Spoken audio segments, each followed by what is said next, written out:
Hello दोस्तों, update yourself में आपका स्वागत है। मैं हूं सागर और आप देख रहे हैं अपडेट योरसेल्फ। आज मैं बात करूंगा जेट के बारे में, झारखंड एलिजिबिलिटी टेस्ट, जिसका नोटिफिकेशन आ चुका है। इसमें बेसिकली मैं बताऊंगा rules of Jharkhand eligibility test for assistant professor and admission in PhD universities and college of Jharkhand 2024। Assistant professor कैसे बना जाएगा और पीएचडी में इनरोलमेंट के लिए किस प्रकार से आवेदन किया जाएगा, क्या प्रोसेस है, मैं सब बताऊंगा। आप देख सकते हैं यहाँ पे government of Jharkhand, department of higher and technical education, इनके द्वारा जेट का नोटिफिकेशन रिलीज किया गया है। ये बेसिकली झारखंड एलिजिबिलिटी टेस्ट होता है। यहाँ से आप देख सकते हैं इसका फुल फॉर्म। आगे मैं बताऊंगा इसमें क्या क्या रूल्स है। आप देख सकते हैं यहाँ पे रूल्स में भी called Jharkhand eligibility test JET. ये बेसिकली सभी स्टेट में कंडक्ट कराया जाता है ये एग्ज़ाम, जिसे सेट के नाम से जाना जाता है, स्टेट एलिजिबिलिटी टेस्ट, और इसे जेट के नाम से झारखंड में जाना जाता है। ये बेसिकली ये ऐसे स्टेट हो गया, स्टेट एलिजिबिलिटी टेस्ट, और ये झारखंड एलिजिबिलिटी टेस्ट, दोनों सेम ही है। और एक होता है SLET, SLET, state level eligibility test. ये सभी आपस में सभी सेम है, इन्हें अलग अलग नाम से बोला जाता है। ये एग्ज़ाम निकालने के बाद आपको एक सर्टिफिकेट दिया जाएगा, जिसमें आप एडहॉक पर किसी भी कॉलेज में पढ़ा सकते हैं, एडहॉक लेवल पे, या फिर सरकारी टीचर के रूप में आप पढ़ा पाएंगे। ये जेट निकालने के बाद आप एडमिशन इन पीएचडी में आप अगर करना चाहते हैं पीएचडी, तो उसमें एनरोलमेंट लेने के लिए ये सर्टिफिकेट आपको बहुत ही लाभदायक होगी। देखिए यहाँ पे जेट लिखा है, JET means Jharkhand eligibility test. इसमें आपको मेन चीज़ देखना है वो है यहाँ इसका जो पैटर्न, सिलेबस वगैरह जितना भी है वो यूजीसी से रिलेट करता है, मतलब यूनिवर्सिटी ग्रांट कमीशन के। इनका जो कमीशन है उसका गठन हुआ था, एस्टैब्लिश हुआ था 1956 में। नेट नेशनल एलिजिबिलिटी टेस्ट ये साल में 2 बार होता है, एक जून में होता है, और एक दिसंबर में होता है।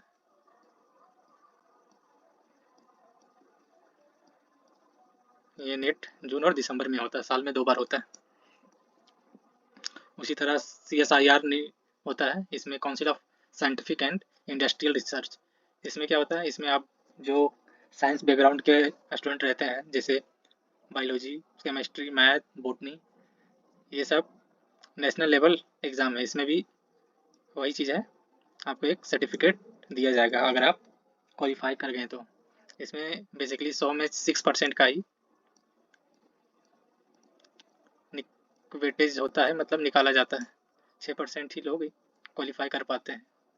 उसी तरह जेट का भी इसमें वही दिया गया है, इसमें भी 6% ही लोग क्वालिफाई होंगे 100% में से।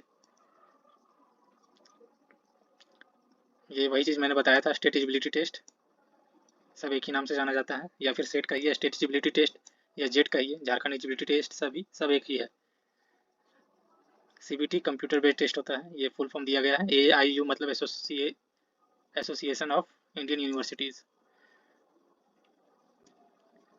इसके बाद देखिए एलिजिबिलिटी, झारखंड एलिजिबिलिटी टेस्ट, ये जेट के बारे में बताया गया है कुछ। JET will be conducted once in a year in computer based test mode in a single shift और मल्टीपल शिफ्ट। 2 शिफ्ट होते हैं बेसिकली इसमें। ये जेट का जो एग्ज़ाम होगा आपका, वो आपका टोटली कंप्यूटर बेस्ड टेस्ट होगा, और ये आपका ऑनलाइन मोड में होगा, CBT मोड में होगा। ये बेसिकली आपका एक शिफ्ट या मल्टीपल शिफ्ट में होता है। इसमें बताया गया है कि आपका जो शिफ्ट लगेगा वो 2 शिफ्ट लगेगा, शिफ्ट 1 एंड शिफ्ट 2। 2 शिफ्ट में आपका एग्ज़ाम कंडक्ट कराया जाएगा। The date, timing and centre detail will be published prior to every examination by the nodal state agency. Day timing ये आपका नोडल एजेंसी तय करेगी, कहाँ आपका सेंटर देगा वो तय करेगी। और ये जो online application for JET are invited by JPSC के द्वारा ये कंडक्ट कराया जाएगा एग्ज़ाम जेट। और जो नेट है वो एनटीए के द्वारा कंडक्ट कराया जाता है। मैं फ़िलहाल नेट का प्रिपरेशन करता हूँ, तो मैं नेट के बारे में अच्छा खासा मुझे जानकारी है। इसके बाद आइए मोड ऑफ एग्जामिनेशन। मैंने बताया था ये आपका सीबीटी मोड में होगा, कंप्यूटर बेस्ड टेस्ट होगा, ऑनलाइन मोड होगा। अब समझते हैं पैटर्न ऑफ एग्ज़ाम। जिस तरह नेट का होता है सेम पैटर्न इसमें भी फॉलो करेगा। इसमें आपका बेसिकली 2 पेपर होंगे, पेपर 1 एंड पेपर 2, 2 पेपर होंगे। The test will be consist of 2 paper. देख लीजिए, both the paper will consist of objective type होंगे, जिस तरह नेट में पूछा जाता है, और मल्टीपल चॉइस क्वेश्चन होंगे। इसमें ब्रेक आपका नहीं होगा, कंटिन्यूस होगा। मतलब आपका ये जो है 3 घंटे का 3 आवर का एग्ज़ाम होगा, और इसमें गैपिंग नहीं होगा। इसमें देख सकते हैं जो फर्स्ट पेपर होगा वो आपका पेपर 1 आपका 100 मार्क्स का होगा, जिसमें 50 क्वेश्चन पूछे जाएंगे। इसमें आपका बेसिकली पेपर 1 में आप देख सकते हैं टीचिंग एप्टीट्यूड से क्वेश्चन रहेंगे, रिसर्च एप्टीट्यूड से क्वेश्चन रहेंगे, और आपका रीजनिंग एबिलिटी टेस्ट से क्वेश्चन रहेंगे, रीडिंग कम्प्रीहेंशन से क्वेश्चन रहेंगे, divergent thinking and general awareness के क्वेश्चन रहेंगे पेपर 1 में। इसके बाद पेपर 2 जो होगा वो आपका डोमेन लैंग्वेज का होगा, जिसमें आप पीजी जिस भी सब्जेक्ट में किए हैं उस सब्जेक्ट में वो आपको चूज़ करना होगा। पोस्ट ग्रेजुएशन में जिस सब्जेक्ट में आपने पीजी किया है वही सब्जेक्ट आपका डोमेन सब्जेक्ट होगा। वो बेसिकली 200 मार्क्स का होगा पेपर 2, और जिसमें 100 क्वेश्चन पूछे जाएंगे। ऑल क्वेश्चन वो टोटल क्वेश्चन कंपलसरी है, सभी क्वेश्चन का आंसर देना है। इसमें कोई भी नेगेटिव मार्किंग आपका नहीं होगा। ये टोटल 3 आवर का 3 घंटे का आपका एग्ज़ाम होगा, 180 मिनट का। और जो फी स्ट्रक्चर है वो डिसाइड करेगी आपकी कमेटी, जेपीएससी की committee. Subject and syllabus for test की बात किया जाए तो इसमें आप देख सकते हैं the list of subject for jet will be based on the list of subject of UGC. मतलब यूजीसी का जो सिलेबस है पेपर 1 पेपर 2 वही सिलेबस यहाँ पे फॉलो किया जाएगा जेट में, जो जेपीएससी कंडक्ट करवाएगी। और जो नेट है वो आपका NTA national eligibility test conduct करवाती है। यहाँ पे आप देख सकते हैं सीएसआईआर के बारे में मैंने बताया है ये आपको, जिसका मैथमेटिकल है, केमिस्ट्री है, फिजिक्स है, बॉटनी है। वो आपका सीएसआईआर के सिलेबस को देखते हुए अपना तैयारी करेंगे। और जिसका सोशल साइंस है या आर्ट्स है, कॉमर्स है, या फिर लैंग्वेज में जिसने किया है पीजी, वो यूजीसी नेट के सिलेबस को देखकर तैयारी करेंगे। इसके बाद बोल रहा है, देखिए आप यहाँ पे list of subject at post graduate level. ये देखिए अपेंडिक्स 6 में दिया गया है, जो मैं नीचे बता दूंगा आपको। इसके बाद list of subject shall be updated as per any revision in the list of UGC NET CSIR UGC NET. जो सिलेबस है वो यूजीसी के द्वारा अपडेट होता रहता है। इसका सिलेबस चेंज होने वाला था जून में ही, लेकिन ये पोस्टपोन्ड हो गया। ये जो नेट का जो सिलेबस होता है वो इस बार चेंज होने वाला था, लेकिन चेंज हुआ नहीं। ये सिलेबस आपका दिसंबर में चेंज हो जाएगा। जो बच्चे दिसंबर में एग्ज़ाम देंगे नेट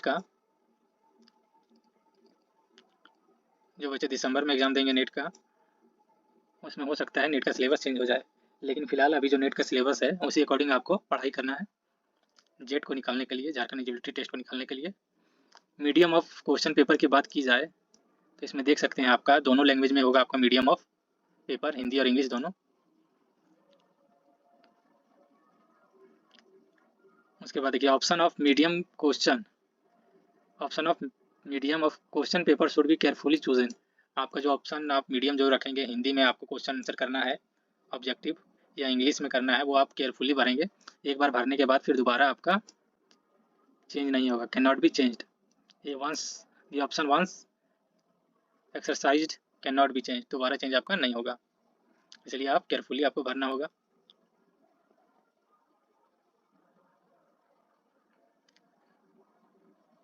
इसके बाद आप देख सकते हैं in case of any ambiguity in translation of the question in the exam, its English version shall be treated as a final and the decision of the JPSC shall be final in this regard।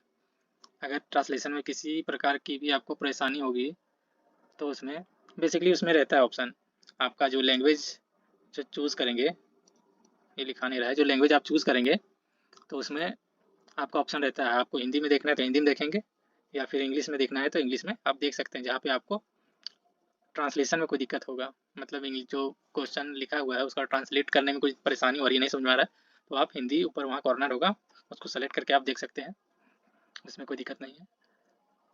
लेकिन जो language medium of language रखेंगे आप question paper का, वो हिंदी या English जो भी आपका जो जिससे तैयारी कर रहे हैं, अगर आप हिंदी से तैयारी कर रहे हैं, मान लीजिए इकोनॉमिक्स आप हिंदी से पढ़ रहे हैं, सिलेबस आप पहले से भी पढ़े हुए हिंदी से, तो आप हिंदी से आप वहाँ पे ऑप्शन चूज़ कीजिएगा मीडियम ऑफ क्वेश्चन पेपर का। अगर इंग्लिश से कर रहे हैं तो इंग्लिश चूज़ कीजिएगा, ये ध्यान में रखिएगा बस। इसके बाद आप देख सकते हैं मार्केटिंग स्कीम। इसमें क्या है कि आपका ईच क्वेश्चन कैरी 2 मार्क्स का होगा। पेपर 1 आपका 50 क्वेश्चन पूछे जाएंगे जो कितने नंबर का होगा, 100 नंबर का होगा, और पेपर 2 आपका 100 क्वेश्चन होगा जिसमें कितने मार्क्स का होगा, वो 200 मार्क्स का होगा। टोटल आपका 300 मार्क्स का जेट का पेपर होगा, ठीक है। For each correct response candidate will get 2 marks. एक सही करेंगे तो आपको 2 नंबर मिलेगा, इसमें नेगेटिव मार्किंग नहीं है। There is no negative marking for incorrect response. अगर आप गलत करते हैं तो उसमें आपका नंबर नहीं कटेगा। No marks will given for question unanswered un attempt और मार्क्ड फॉर रिव्यू। अगर आपने आंसर अनअटेम्प्ट किया हो, मतलब आंसर नहीं दिया हो, तो उसका मार्क्स नहीं जोड़ा जाएगा। To answer question the candidate need to choose the option of correct option. Correct option को आपको चूज करना है, ये वही चीज़ है। इसमें आपको मल्टीपल करेक्ट ऑप्शन दिया जाएगा, उसमें आपको चूज करके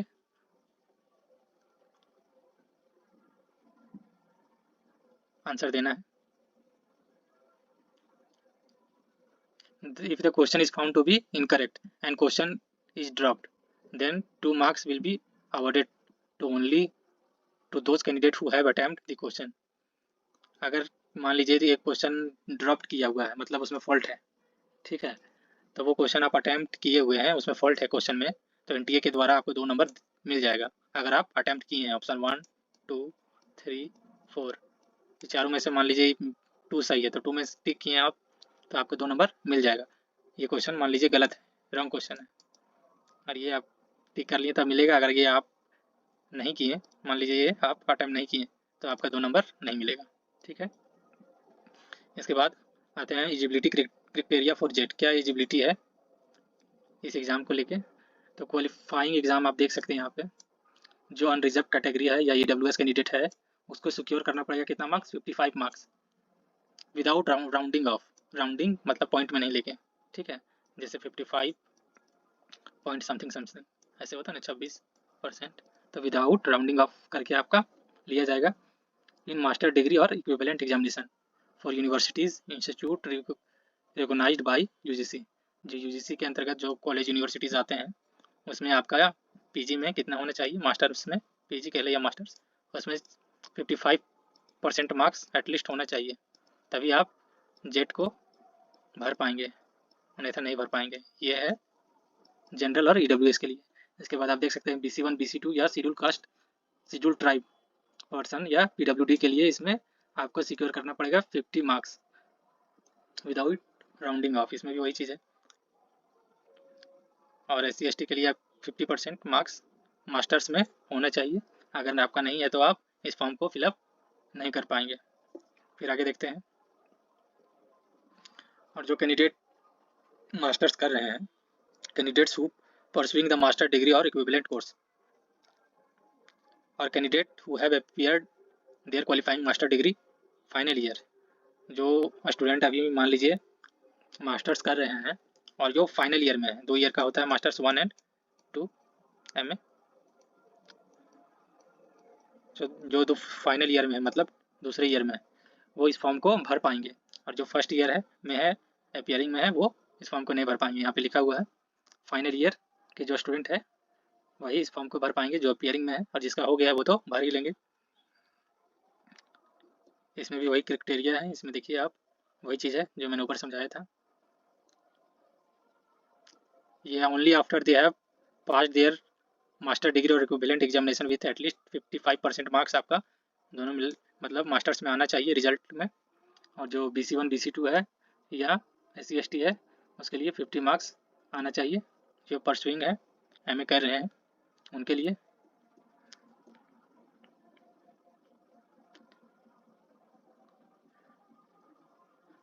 देखिए यहाँ पे और चीज़ लिखा हुआ है, such candidate must complete their master degree और equivalent examination without 2 year from the date of JET released with required percentage of marks failing which they shall be treated as disqualified। अगर आप मान लीजिए फाइनल ईयर में fail हो गए तो आप डिस्qualify कर दिए जाएंगे, अगर आपका एग्जाम हो गया तो भी आप डिस्qualify हो जाएंगे, इसलिए मास्टर्स में आपका इतना परसेंट होना अनिवार्य है। The PhD degree holder whose master level examination have been completed by 19 September 1991 shall be eligible for relaxation 5% in aggregate marks, that is 50 from 55% to 50% for appearing in jet. 5% का relaxation दिया जाएगा जिसने PhD कर लिया है 19 सितंबर 1991 के पहले ही, उनको 5% का रिलैक्सेशन दिया जाएगा जेट में। इसके बाद देखिए क्या लिखा हुआ, candidate are advised to appear in this subject of their post graduate only. Candidate are advised to appear मतलब कैंडिडेट को क्या किया जा रहा है, एडवाइज किया जा रहा है कि आपका जो पोस्ट ग्रेजुएट ग्रेजुएशन में जो था सब्जेक्ट उसी की तैयारी करें आप, उसी से रिलेटेड आपका नेट का जो सिलेबस रहता है वो मेल खाता है। In case of subject of a candidate is not included in the list of JET subject, the candidate may appear in UGC NET, UGC CSIR NET held on regular basis। इसमें आप देख सकते हैं जो subject candidate के द्वारा in this case subject of a candidate is not included in the list of JET subject। अगर जो JET में जो सिलेबस है उसमें इंक्लूडेड नहीं है तो वो ऊपर ही बोल दिया था कि नेट का जो सिलेबस रहेगा उसके अकॉर्डिंग यहाँ पे आपको तैयारी करना पड़ेगा। अगर आपके पास नेट का सिलेबस नहीं है तो मैं डिस्क्रिप्शन में डाल दूंगा, वहाँ से आप डाउनलोड कर लीजिएगा। Candidate with post matric diploma certificate awarded by Indian universities institute for foreign degree diploma certificate awarded by foreign universities या institute should in their own interest ascertain the equivalence of diploma degree certificate with master degree of recognized Indian universities। ये basically आपका CSIR के लिए है, उसी में आपका ये आता है, ठीक है। इसके बाद आप देख सकते हैं ये वही चीज़ है जो मैंने ऊपर बताया था नोडल स्टेट के बारे में। हाँ, एक चीज़ और यहाँ पे देख सकते हैं, the candidate of other state attempt the candidate of other state except Jharkhand belonging SC ST backward classes EWS category shall be treated as a general only as per the reservation policy of government of Jharkhand. जो other state के हैं वो जब form apply करेंगे तो वो general में आएंगे,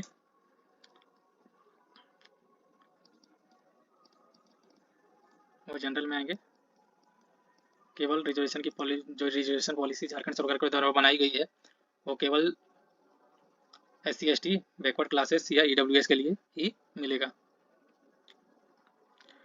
the age of candidate not be less than 21 year, 21 साल से कम नहीं होना चाहिए कैंडिडेट की उम्र इस फॉर्म को भरने के लिए।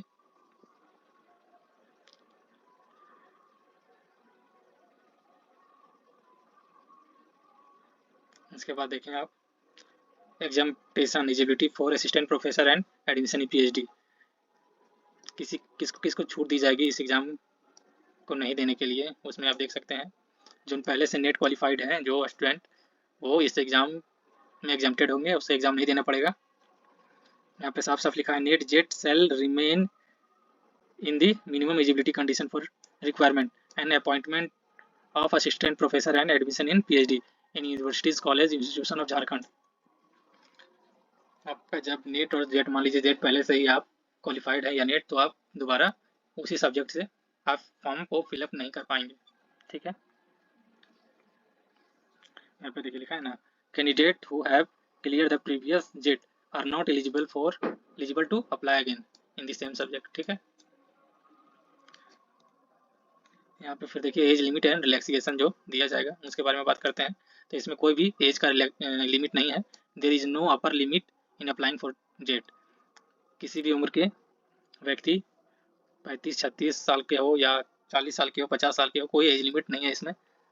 सभी लोग इसमें अप्लाई कर सकते हैं असिस्टेंट प्रोफेसर या एडमिशन पीएचडी में इनरोलमेंट लेने के लिए, बशर्ते इसमें आपका मास्टर डिग्री होना चाहिए उस सब्जेक्ट में, तो ही आप इस फॉर्म को अप्लाई कर पाएंगे। और जो रिजर्वेशन पॉलिसी है वो टाइम टू टाइम जेट के द्वारा चेंज होता रहता है, वो आप देख लें। यहाँ पे देख लें पीडब्ल्यूडी के लिए जो है वो 40% डिसेबिलिटी तो रहता ही है, आप लोग जानते ही हैं। यहाँ पे देख सकते हैं टाइप ऑफ डिसेबिलिटी, ब्लाइंडनेस हो, लो विजन हो, तो इसमें 1% दिया गया है। वही तरह डीफ या हैंड ऑफ हियरिंग हो तो उसमें 1% दिया गया है रिजर्वेशन। वही तरह देख लीजिए सब में पीडब्ल्यूडी में।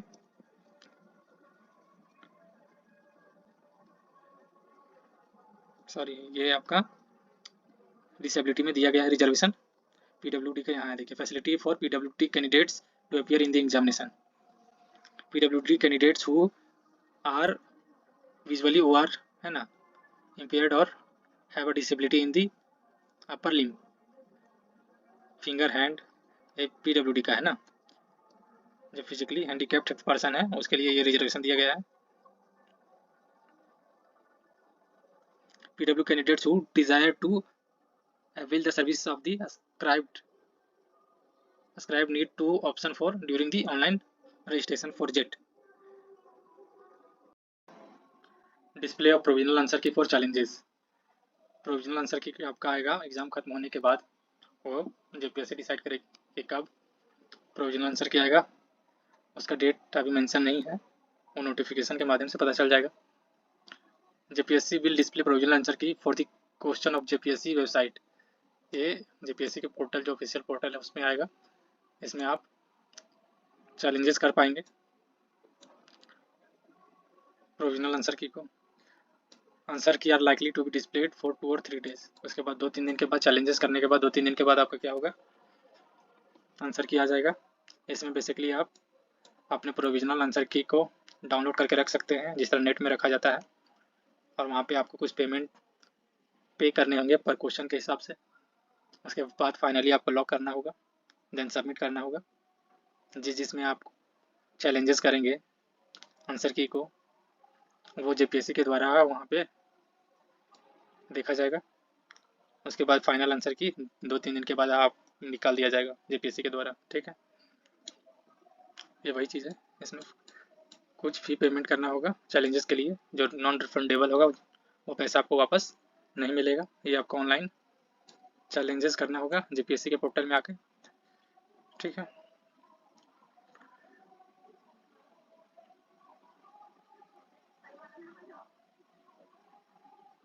चैलेंजेस क्या है, challenges without justification evidence and those field on any other medium other than the prescribed link will not be considered. Without justification के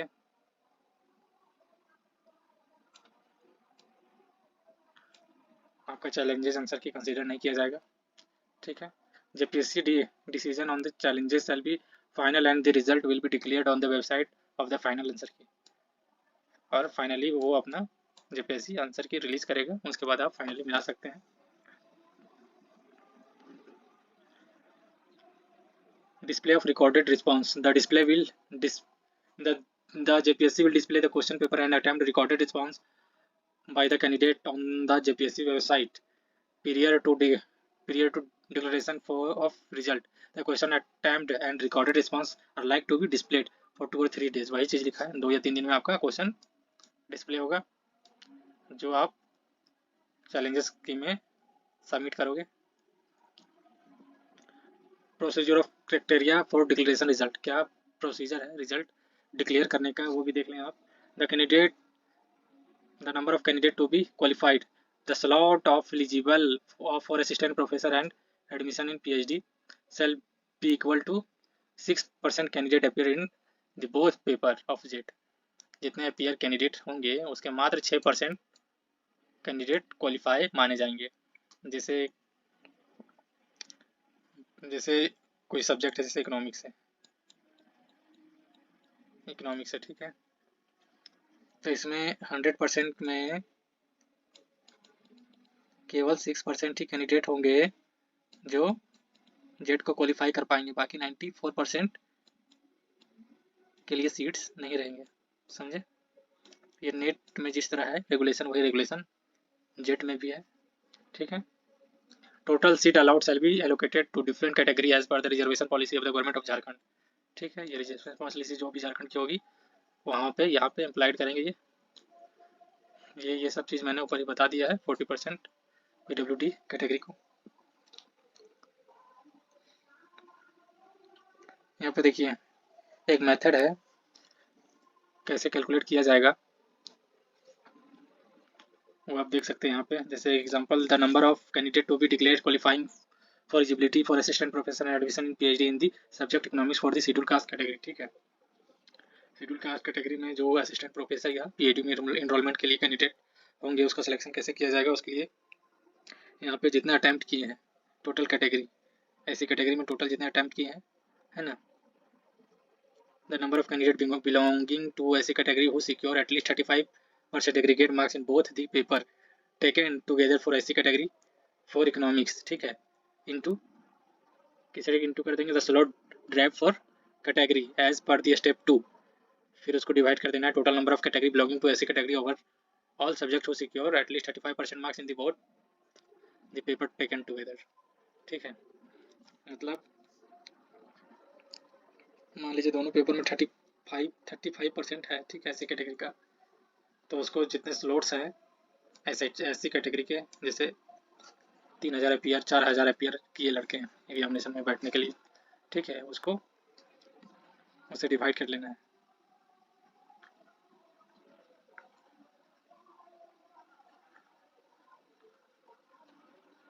यहाँ पे नॉर्मलाइजेशन भी होगा। नॉर्मलाइजेशन का ये प्रोसीजर बताया गया है, देखिए मल्टी शिफ्ट में पेपर होगा आपका, ठीक है।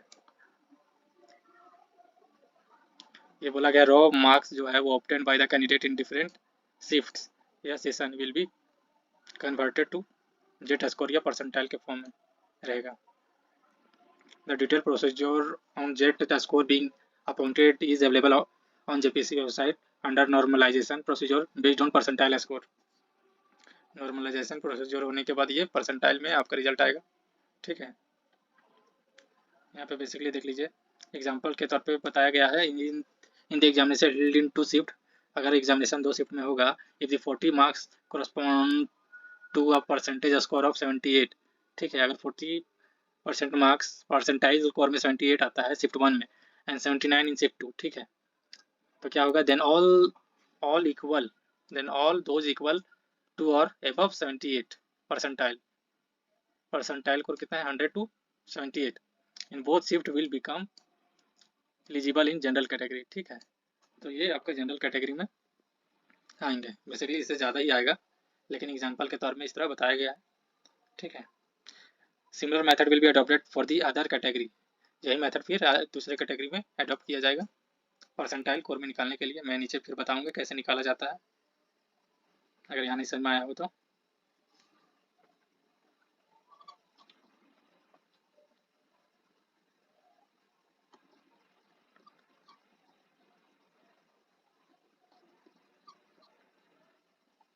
यहाँ पे देख सकते हैं list of subject and their code दिया है, तो बेसिकली ये सब्जेक्ट है, ये कोड है। तो ये आपका जैसे इकोनॉमिक्स है तो इकोनॉमिक्स के लिए यहाँ पे 1 दिया है, वही था पॉलिटिकल साइंस, और पॉलिटिकल साइंस के लिए कितना दिया गया है, 2 दिया गया है, फिलोसफी के लिए 3 दिया गया है, वही तरह यहाँ पे कोड सारे सब्जेक्ट का दिया गया है जिसमें आप अप्लाई करेंगे, ठीक है। इसके बाद आप देख सकते हैं आपका payment net banking, debit card, UPI या क्रेडिट कार्ड से आप कर सकते हैं, उसमें GST चार्जेस भी आपका इन्वॉल्व होगा, ठीक है। यहाँ पे कोई भी हेल्पलाइन नंबर नहीं दिया गया है, इसको देना चाहिए था हेल्पलाइन नंबर।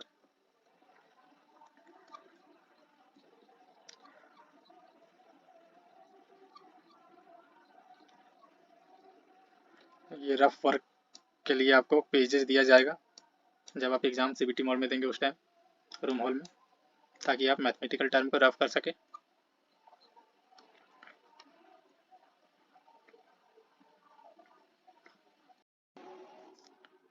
यहाँ पे देखिए step by step procedure for normalisation and preparation for result बताया गया है।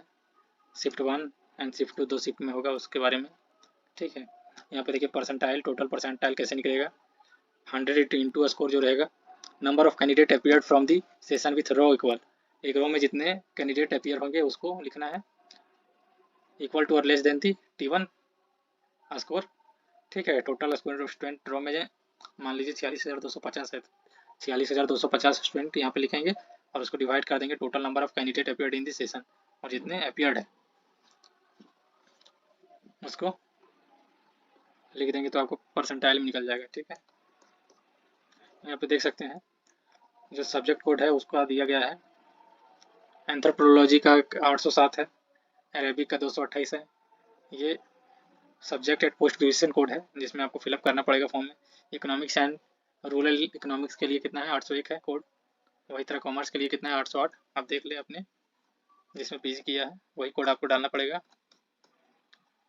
यहाँ पे किसी भी प्रकार का भी इंपॉर्टेंट इन्फॉर्मेशन डेट या रिलीज अभी नहीं किया गया है, देखिए कब तक आता है डेट, कब से फॉर्म फिलअप होगा इसका, सिर्फ आपका एग्जामिनेशन जो डेट है वो बता दिया गया है, ये जून और मई या जून में होगा, मई या जून में होगा, ठीक है। ये टोटल 43 सब्जेक्ट में जेट एग्जामिनेशन कंडक्ट करवाया जाएगा, ठीक है। ये सब वही चीज़ है जो मैंने ऊपर बताया है आपको। इस तरह आपका ये नोटिफिकेशन समाप्त हुआ। अगर आपके लिए हेल्पफुल हुआ होगा तो चैनल को सब्सक्राइब कर लें, मैं ऐसे ही वीडियो आपके लिए लाता रहूँगा। धन्यवाद।